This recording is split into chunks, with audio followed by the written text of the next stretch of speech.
আসসালামু আলাইকুম বন্ধুরা, আজকে ভিডিওতে আমি দেখাবো কিভাবে একটি পেজ আপনারা পার্মানেন্টলি ডিলিট করবেন। তো যে কোনো একটি পেজ কিভাবে পার্মানেন্টলি ডিলিট করবেন সেটি আমি দেখাবো। তো আপনারা ফেসবুকের অফিসিয়াল অ্যাপ থেকেও করতে পারেন, আবার ফেসবুক লাইট থেকেও করতে পারেন। যেটাই করেন না কেন আপনাকে এক কথা হচ্ছে সেটিংয়ে আসতে হবে। তো সর্বপ্রথম আপনি সেটিংয়ে আসার পরে নিচের দিকে দেখতে পারবেন যে অ্যাক্সেস অ্যান্ড কন্ট্রোল। তো আপনারা এখান থেকে অ্যাক্সেস অ্যান্ড কন্ট্রোলে ক্লিক করবেন। তো অ্যাক্সেস অ্যান্ড কন্ট্রোলে ক্লিক করার পর নতুন একটি ইন্টারফেসে নিয়ে যাবে। তো তারপরে এখানে প্রথম অপশনটিতে ক্লিক করবেন।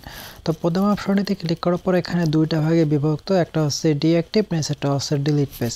এখন ডিঅ্যাক্টিভ বলতে হচ্ছে আপনি আপনার পেজটাকে যদি সাময়িক সময়ের জন্য কিছুদিনের জন্য যদি বন্ধ রাখতে চান, মনে করেন 10 দিন, 20 দিন বা 30 দিনের জন্য যদি বন্ধ রাখতে চান, তাহলে সেক্ষেত্রে আপনার উপরে অপশন যে ডিঅ্যাক্টিভ পেজ সেটাতে ক্লিক করবেন। ঠিক আছে, এটা হচ্ছে মূলত ডিঅ্যাক্টিভের কাজ। আর হচ্ছে ডিলিট পেজ বলতে হচ্ছে আপনি আপনার পেজটার সঙ্গে কারোর সঙ্গে কোনো যোগাযোগ করতে পারবেন না, পেজটা কেউ খুঁজে পাবে না, এটা সরাসরি ডাইরেক্টলি ফেসবুক থেকে মুছে যাবে 30 দিনের ভিতরে। ঠিক আছে, তো আপনারা যদি পেজটাকে ডিলিট করতে চান তাহলে আপনারা এখান থেকে ডিলিট অপশনটা সিলেক্ট করবেন। তো ডিলিট অপশনটা সিলেক্ট করার পরে নিচের দিকে দেখতে পারবেন যে হচ্ছে কন্টিনিউ অপশন। তো আপনারা কন্টিনিউ অপশনে ক্লিক করবেন।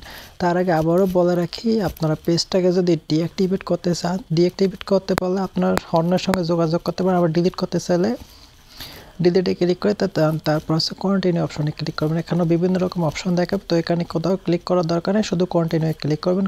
তারপর নিচের দিকে দেখতে পারবেন আবারও কন্টিনিউ নামে অপশন। তো তার এখানে আগে দেখায় যে ডাউনলোড ইনফো। আপনার যদি কোনো প্রকার তথ্যগুলো এখানে ডাউনলোড করতে চান তাহলে এখানে ডাউনলোড ইনফোতে ক্লিক করলে আপনার তথ্যগুলো সরাসরি আপনার মোবাইলে ডাউনলোড হয়ে যায়। আর যদি চান যে আমি ফাইলগুলো বা আমার তথ্যগুলো ট্রান্সফার করবো তাহলে ট্রান্সফারে ক্লিক করবেন। ঠিক আছে, যদি আপনারা কোনোটাই করতে না চান, শুধু পেজটাকে ডিলিট করতে চান, তাহলে কন্টিনিউ ক্লিক করবেন।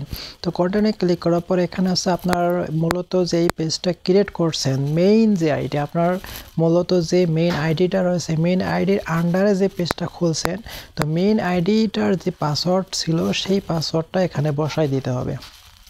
আবারও বলতেছি, আপনি মূলত যে পেজটা যে খুলছেন সেই পেজটা কোন আইডি দ্বারা খুলছেন, মানে আপনার তো একটা মেন আইডি ছিল, সেই মেন আইডির পাসওয়ার্ডটা এখানে বসাই দিয়ে দেন এখান থেকে কন্টিনিউ ক্লিক করবেন।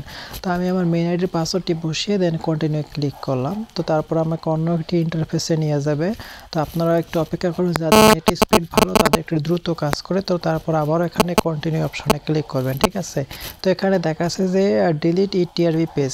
ঠিক আছে, তো আমি এখানে যে ডিলিট করতে চাই তাহলে কন্টিনিউ অপশনে ক্লিক করব। তারপর দেখতে পাচ্ছেন ফাইনালি ডিলিট পেজ নামে অপশন চলে আসছে। তো আমার পেজটা কিন্তু হচ্ছে ডিলিট হয়ে যাবে। ঠিক আছে, 30 দিনের ভিতরে, অর্থাৎ 30 দিন পর, অর্থাৎ 31 দিনের মাথায় আমার পেজটা পার্মানেন্টলি ডিলিট হয়ে যাবে। তো ফেসবুক আমাকে একটা নোটিশ দিয়ে দিয়েছে যে 31 দিনের ভিতরে, 31 দিন পর আমার পেজটা ডিলিট হয়ে যাবে। তারপর আমি এখানে ডিলিট পেজে ক্লিক করলাম। আপনারা ডিলিট পেজে ক্লিক করবেন। আপনারা ডিলিট পেজে ক্লিক করার পর সরাসরি এই পেজটা ডিলিট হয়ে যাবে। তারপর হচ্ছে আপনার যে আইডিটা রয়েছে মেইন আইডি, সেই মেইন আইডিতে নিয়ে যাবে। তো এই ছিল আজকে ভিডিওটি ভালো লাগলে আমাদের ইউটিউব চ্যানেল সাবস্ক্রাইব করবেন। আপনি আমাদের ইউটিউব চ্যানেল সাবস্ক্রাইব করতে হলে আপনাকে অসংখ্য ধন্যবাদ।